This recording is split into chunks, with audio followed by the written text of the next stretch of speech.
اعوذ باللہ من الشیطان الرجیم بسم اللہ الرحمن الرحیم الحمد للہ رب العالمین والصلاة والسلام علی سیدنا و مولانا ابی القاسم محمد اللہم صلی علی محمد و آل محمد وآلہ الطیبین الطاہرین المعصومین المظلومین المنتجبین الاخیار ولعنۃ اللہ علی اعدائہم الاشرار اما بعد فقال اللہ تبارک و تعالی فی کتابہ المبین بسم اللہ الرحمن الرحیم الم تر کیف فعل ربک باصحاب الفیل الم یجعل کیدہم فی تضلیل وارسل علیہم طیرا ابابیل ترمیہم بحجارۃ من سجیل فجعلہم کعصف مأکول۔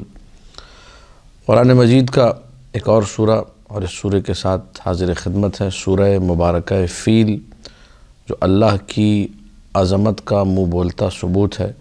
خداوند متعال اس کائنات کی سب سے بڑی قدرت ہے، اور وہ لوگ جو اپنے آپ کو قدرت کا سرچشمہ سمجھتے ہیں اور عصیان، طغیان اور سرکشی پر اتر آتے ہیں، اللہ کی نعمتوں کو بھلا کر کفران نعمت کرتے ہیں، خداوند متعال ان کو بعض اوقات ایسے پاش کرتا ہے کہ اپنی کسی چھوٹی سی مخلوق کے ذریعے ان کے غرور کا سر نیچا کر دیتا ہے۔ سورہ فیل میں یہ بات واضح طور پر بیان ہوئی کہ کس طریقے سے خداوند متعال کا گھر کعبۃ اللہ، قبلۃ المسلمین، خانہ کعبہ جو ہے اس کو منہدم کرنے ایک طاغی، ایک سرکش شخص، اس کا نام ابرہہ تھا، تو یمن سے چلا مکہ کی طرف تاکہ اس خانہ کعبہ کو منہدم کرے۔ اس کا مقصد فقط اپنی فرعونیت کا اعلان تھا کہ لوگ میرے بنائے ہوئے معبد، لوگ میرے بنائے ہوئے بتکدے کی طرف رخ کریں اور کعبہ کو چھوڑ دیں، اور کعبے کا طواف نہ ہو اور کعبے کا کوئی بھی قصد نہ کرے۔ اور روایات میں یہ ملتا ہے کہ جب یہ شخص ابرہہ ہاتھیوں کے لشکر کو لے کر مکہ پہنچا، اور یہ بڑی عجیب روایت ہے، اور ایک بڑا ہاتھی جب خانہ کعبہ کے قریب پہنچا، مسجد کے قریب، مسجد حرام کے قریب، اس زمانے میں چھوٹی سی مسجد سے آج بڑی وسیع ہو چکی ہے، تو حضرت عبد المطلب مسجد کے دروازے پر پہنچے اور ہاتھی کو خطاب کر کے کہا، کیا تجھے معلوم ہے کہ تجھ سے کیا کروانے جا رہے ہیں؟ تو اس نے کہا، ہاں مجھے معلوم ہے، یہ خانہ کعبہ جو ہے مجھ سے ڈھانے کے لیے اس قصد سے مجھے لے جا رہے ہیں۔ کہا کہ تیرا بھی یہی قصد ہے؟ ہاتھی سے یہی خطاب کیا عبد المطلب نے۔ تو اس نے کہا، نہیں، میرا ایسا کوئی ارادہ نہیں، مجھے زبردستی لے جایا جا رہا ہے، اور میں خانہ کعبہ کو ڈھانے میں شریک نہیں ہوں گا۔ پورے زور زبردستی کے ذریعے، رسیوں کے ذریعے، تلواروں کے ذریعے کوشش کی گئی کہ ہاتھی اندر جائے، لیکن ہاتھی اندر نہیں گیا۔ اس ہاتھی کو ابرہہ کے لشکر والوں نے ٹکڑے ٹکڑے کر دیا، لیکن ہاتھی مسجد حرام میں داخل نہیں ہوا۔ ایک بہت بڑا سبق، ایک بہت بڑا پیغام کہ بعض اوقات انسان جو حیوانوں سے بدتر ہو جاتا ہے وہ ایسے بدتر ہوتا ہے۔ ہاتھی جانور ہے، ہاتھی حیوان ہے، لیکن وہ طاعت خدا میں آگے نہیں بڑھ رہا، اور انسان اتنا سرکش ہو گیا کہ خانہ کعبہ کو ڈھانے کے لیے آگے بڑھنے لگا۔ اللہ سبحانہ و تعالیٰ کہہ رہا ہے، الم تر کیف فعل ربک باصحاب الفیل، کیا تم نے نہیں دیکھا کہ تمہارے رب نے ہاتھی والوں کے ساتھ کیا کیا؟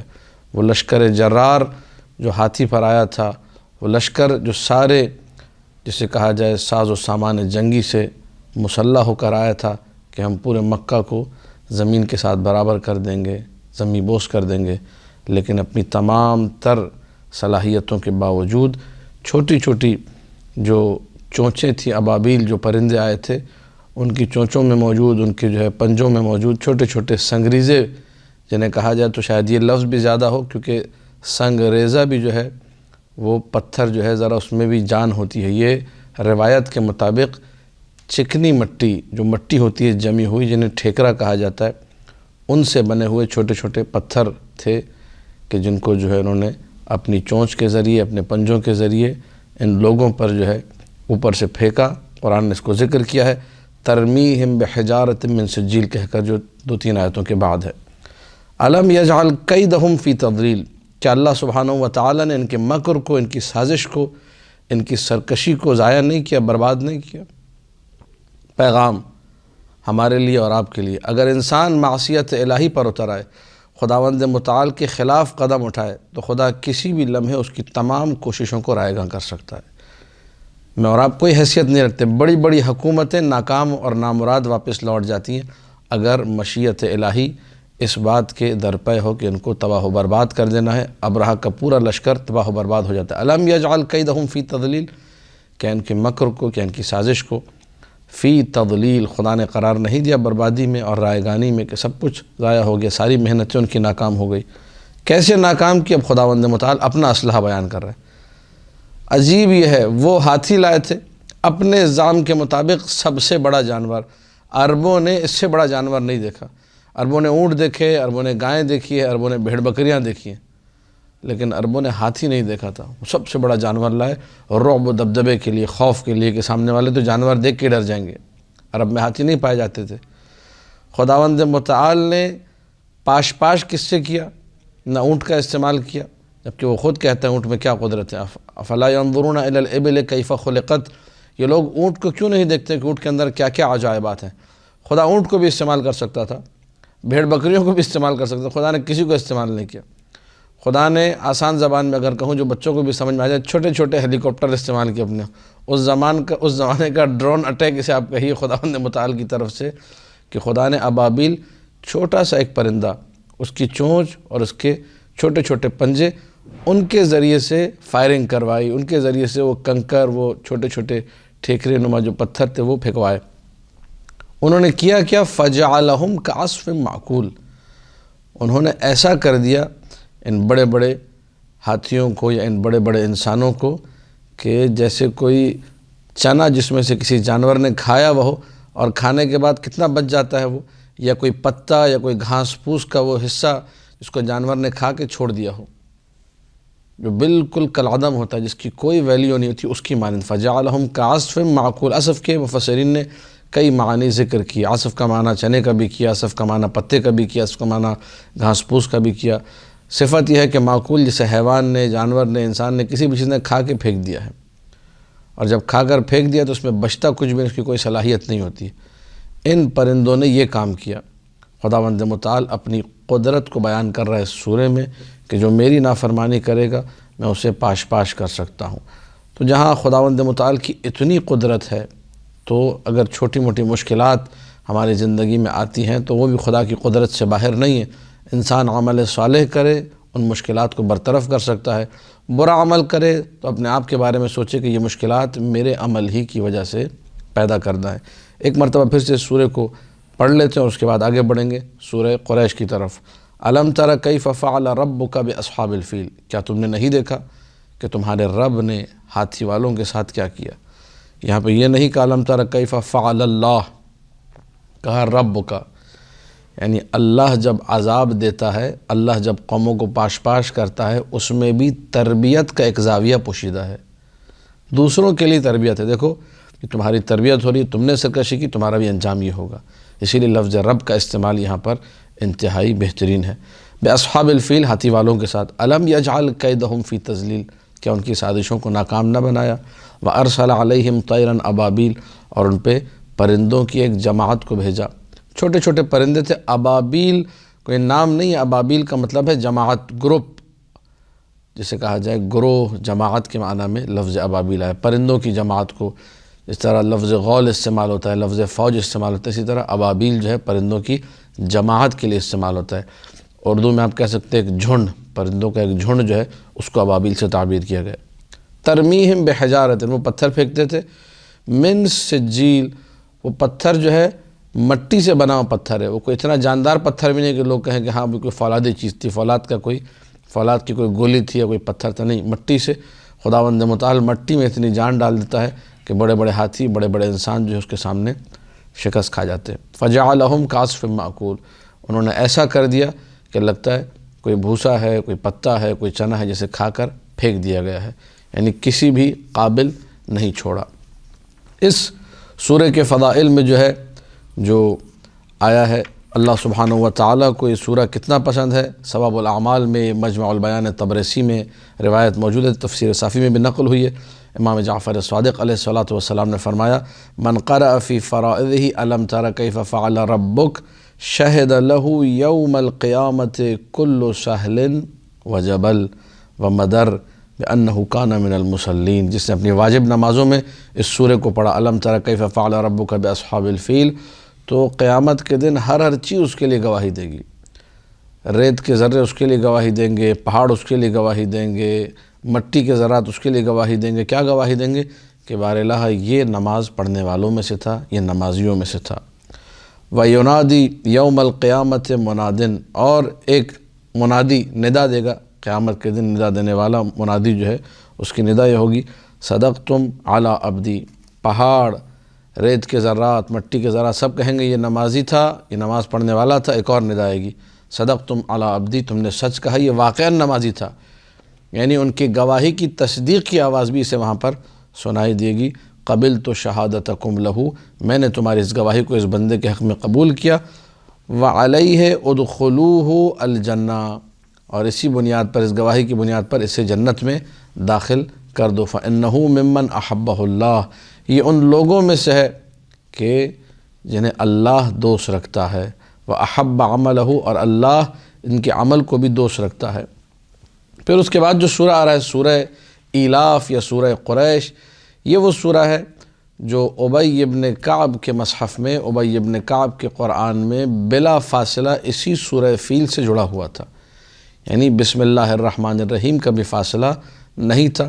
فجعلہم کعصف مأکول کے فوراً بعد لکھا ہوا تھا لإلاف قریش، لہذا فقہاء کرام نے فتویٰ دیا کہ سورہ فیل اور سورہ قریش کو نماز میں ایک ہی تصور کیا جائے گا اور ایک ہی سمجھ کے پڑھا جائے گا۔ دو سوروں کو ملا کر آپ پڑھیں گے تو یہ ایک ہی سورہ کاؤنٹ ہوگا۔ لإلاف قریش، ایلاف الفت سے ہے، ایلاف کا معنی ایناس، انس سے ہے۔ لإلاف قریش، قریش کی آپس میں جو انس کی کیفیت ہے، قریش کا آپس میں جو الفت کا معاملہ ہے، لإلاف قریش اسی الفت کی وجہ سے، اسی پیار و محبت کی وجہ سے۔ ایلافہم رحلۃ الشتاء والصیف، وہ الفت، باہمی الفت، وہ پیار و محبت جو ان کے کام آیا ان کے سفر میں، چاہے وہ سردی والا سفر ہو یا گرمی والا سفر ہو۔ یہاں پر علماء نے دو معنی بیان کیے ہیں۔ پہلا معنی یہ کہ قریش کی چونکہ کوئی آمدنی نہیں تھی، کوئی ذریعہ آمدنی نہیں تھا، ان کے جو ہے جو چیزیں پاس ان کی ہوا کرتی تھی، چاہے وہ غلہ ہو، چاہے جو ہے وہ چمڑا ہو، جو بھی ہو، اس کو یہ لوگ لے جایا کرتے تھے اور شام لے جا کر بیچا کرتے تھے۔ اور جب شام لے جا کے بیچتے تھے تو سردی میں بھی ایک سفر کرنا پڑتا تھا، گرمی میں بھی ایک سفر کرنا پڑتا تھا۔ خداوند متعال نے خانہ کعبہ کے صدقے میں ان کو نجات دی، محمد مصطفیٰ صلی اللہ علیہ وآلہ کے صدقے میں ان کو نجات دی اس سفر سے۔ لوگوں نے مکہ کا رخ کرنا شروع کر دیا۔ ایک معنی یہ بیان ہوا ہے، اور دوسرا معنی یہ بیان ہوا ہے کہ اسی کعبۃ اللہ کے صدقے میں وہ عزت ملی کہ ان کا دوسرا جو سفر تھا وہ پرامن ہو گیا، یعنی سفر انہوں نے نہیں چھوڑا تھا، سفر پھر بھی کرتے تھے، شام جایا کرتے تھے، لیکن یہ کہ وہ سفر ان کا مأمون ہوا، اس میں کوئی خطرہ باقی نہ رہا، اور لوگ پورے سفر میں ان کی عزت اور ان کا احترام کیا کرتے تھے، اس لیے کہ یہ لوگ مکہ سے آئے ہوئے لوگ ہیں، ان کا ایک پروٹوکول تھا، اس لیے کہ یہ لوگ خانہ کعبہ سے آئے ہوئے لوگ ہیں، مسجد الحرام کی طرف سے آ رہے ہیں، لہٰذا یہ دونوں معنی مفسرین نے ذکر کیے ہیں۔ تو یہ لإلاف قریش، اس کو ربط کس سے دیں گے؟ مطلب آپ سورہ کو ختم کر رہے ہیں، فجعلہم کعصف مأکول، اللہ نے ان لوگوں کو، ابرہہ کے جو لشکر والے تھے ان کو قرار دیا ایک بھسم چنے کی مانند، ایک جو ہے نا کھائے ہوئے پتے کی مانند، گھاس پھوس کی مانند، اور اس کے بعد کہا جا رہا ہے لإلاف قریش، قریش کے آپسی جو ہے پیار و محبت کی وجہ سے، تو اس سے رب دیں گے فجعلہم کعصف مأکول سے، یا بعد والی آیت جو آگے آ رہی ہے فلیعبدوا رب ھذا البیت، اس سے رب دیں گے۔ تو مفسرین نے دونوں قول بیان کیے، اس سے بھی رب دے سکتے ہیں کہ خداوند متعال نے ابرہہ کے لشکر کو پاش کر دیا قریش کے آپسی پیار محبت کی وجہ سے، اس کا مطلب یہ ایلاف خداوند متعال کو پسند آیا ہے، قریش کا ایکا اللہ کو پسند ہے، قریش کا ایکا وہ تھا جس کی وجہ سے خداوند متعال نے، اگرچہ قریش کے پاس وہ صلاحیتیں نہیں تھی، وہ اسلحہ نہیں تھا، وہ ویپن نہیں تھا، لیکن اللہ نے ان کو کامیابی عطا کی اور ابرہہ کو ختم کر دیا، فنا کر دیا۔ ایک معنی یہ ہے۔ دوسرا معنی اسی ایلاف کی وجہ سے، وہ پیار و محبت جس کی وجہ سے یہ لوگ جو ہے اپنے گرمی اور سردی کے سفر میں بھی مطمئن رہتے تھے، پرامن رہتے تھے، اب ان کو چاہیے کہ رب کی عبادت کریں، فلیعبدوا رب ھذا البیت۔ ان میں لڑائی جھگڑا نہیں ہے، ورنہ عرب ہی میں ایسی قومیں ہیں جو 400 سال لڑتی نہیں ہیں، آپس کے قریبی ترین رشتہ دار ایک دوسرے کے خون کے پیاسے رہیں۔ لإلاف قریش، ایلافہم رحلۃ الشتاء والصیف، ان کی آپسی الفت جو کہ رحلہ کہتے ہیں سفر کو، جرنی کو، ایک سفر، ایک ایسا سفر رحلۃ الشتاء جو سردی کا ہے، والصیف، صیف جو ہے گرمی کے سفر کو کہتے ہیں، یہ دونوں کے دونوں سفر قریش کے پرامن ہوئے، پرراحت ہوئے، اس میں کوئی تنگی، کوئی پریشانی، کوئی مشکل، کوئی خطرہ نہ تھا۔ فَلْيَعْبُدُوا رَبَّ هَذَا الْبَيْتِ، جب اللہ سبحانہ و تعالیٰ نے ابرہہ جیسے خطرے کو ٹال دیا، ان کے لیے وہ ماحول پیدا کر دیا کہ پرامن طریقے سے زندگی گزارے۔ اس کا مطلب امن بھی پروردگار کی بڑی نعمتوں میں سے ایک نعمت ہے۔ اگر یہ امن انسان کو میسر آ جائے، نعمت پروردگار ہے۔ امن ان کو سردی میں بھی میسر تھا، گرمی میں بھی میسر تھا۔ اب چاہے وہ سفر پہ جاتے ہوں یا نہ جاتے ہوں، جیسے تفسیر صافی میں جو میرے سامنے کھلی ہے اس میں واضح لکھا ہے فَلَا يَحْتَاجُونَ إِلَىٰ أَن يَذْهَبُوا إِلَى الشَّامِ، ان کو ضرورت ہی نہیں پڑتی تھی شام جانے کی، وہ مکہ میں رہ کر ہی اپنی ضروریات زندگی، اپنے امرار معاش کا بندوبست کر لیتے تھے۔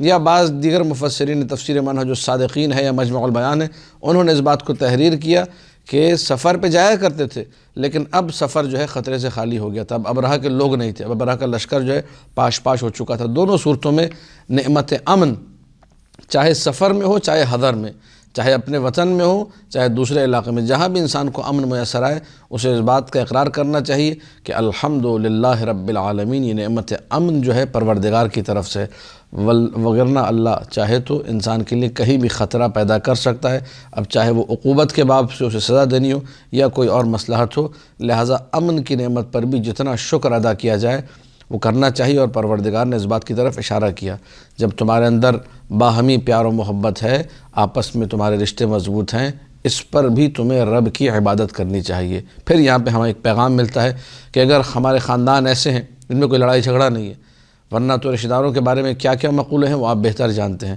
کہ رشتہ دار پتہ نہیں ایسی لکڑیاں ہیں، ان کو قریب جلاؤ تو وہ جل اٹھتی ہیں اور جو ہے دور کر دو تو دھواں دیتی ہیں وغیرہ وغیرہ۔ اس کا مطلب رشتہ داروں سے انسان کسی بھی حال میں ان کے ساتھ نہیں رہ سکتا، لیکن اگر خاندان میں امن ہے، پیار محبت ہے، لڑائی جھگڑے کم ہیں، ناچاقیاں کم ہیں، چپقلشیں کم ہیں، تو اس کا مطلب یہ ہے کہ یہ نعمت پروردگار ہے۔ فَلْيَعْبُدُوا رَبَّ هَذَا الْبَيْتِ، انسان کو چاہیے وہ اس مقام پر شکر پروردگار بجا لائے کہ الحمدللہ ہمارے خاندان میں کوئی لڑائی نہیں۔ اب اگر بہت بڑا خاندان ہے، آپ کے اپنے گھر میں لڑائی نہیں، لَإِن شَكَرْتُمْ لَأَزِيدَنَّكُمْ، تم پروردگار کی نعمتوں پہ شکر ادا کرو، اللہ اس کو اور بڑھا دے گا۔ اپنے خاندان میں لڑائی جھگڑا نہیں، شکر ادا کرو الحمدللہ میرا اپنا گھر جو ہے ماں باپ سے کوئی لڑائی جھگڑا نہیں، بہن بھائیوں میں کوئی لڑائی جھگڑا نہیں، سب پیار محبت سے رہتے ہیں۔ اس پہ انسان شکر کرے گا تو چچا کی فیملی سے بھی رابطہ اچھا ہو جائے گا، کزن سے بھی رابطہ اچھا ہو جائے گا، معاملات دن بدن بہتر ہونا شروع ہوں گے۔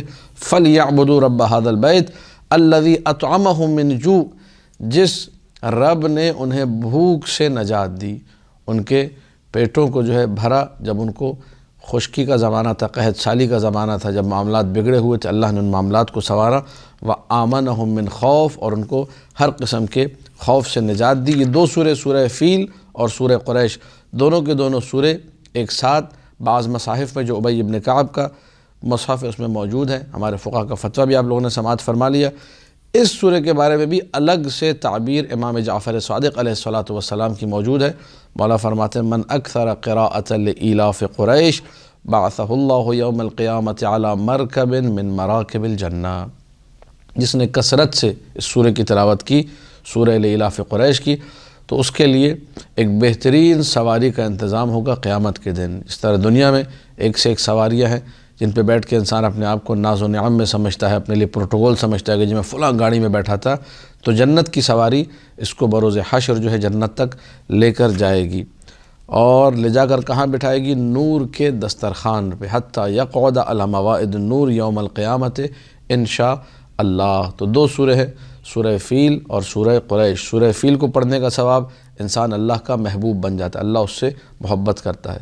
سورہ قریش کا ثواب اللہ اس کو جنت تک پروٹوکول میں پہنچاتا ہے۔ دعا خداوند متعال سے ہم ان دو سوروں کو پڑھ کر ان کے پیغامات کو سمجھنے کی توفیق عطا کرے، اور اپنی واجب نمازوں میں ان دونوں سوروں کو پڑھنے کی توفیق عطا کرے۔ والسلام علیکم ورحمۃ اللہ وبرکاتہ۔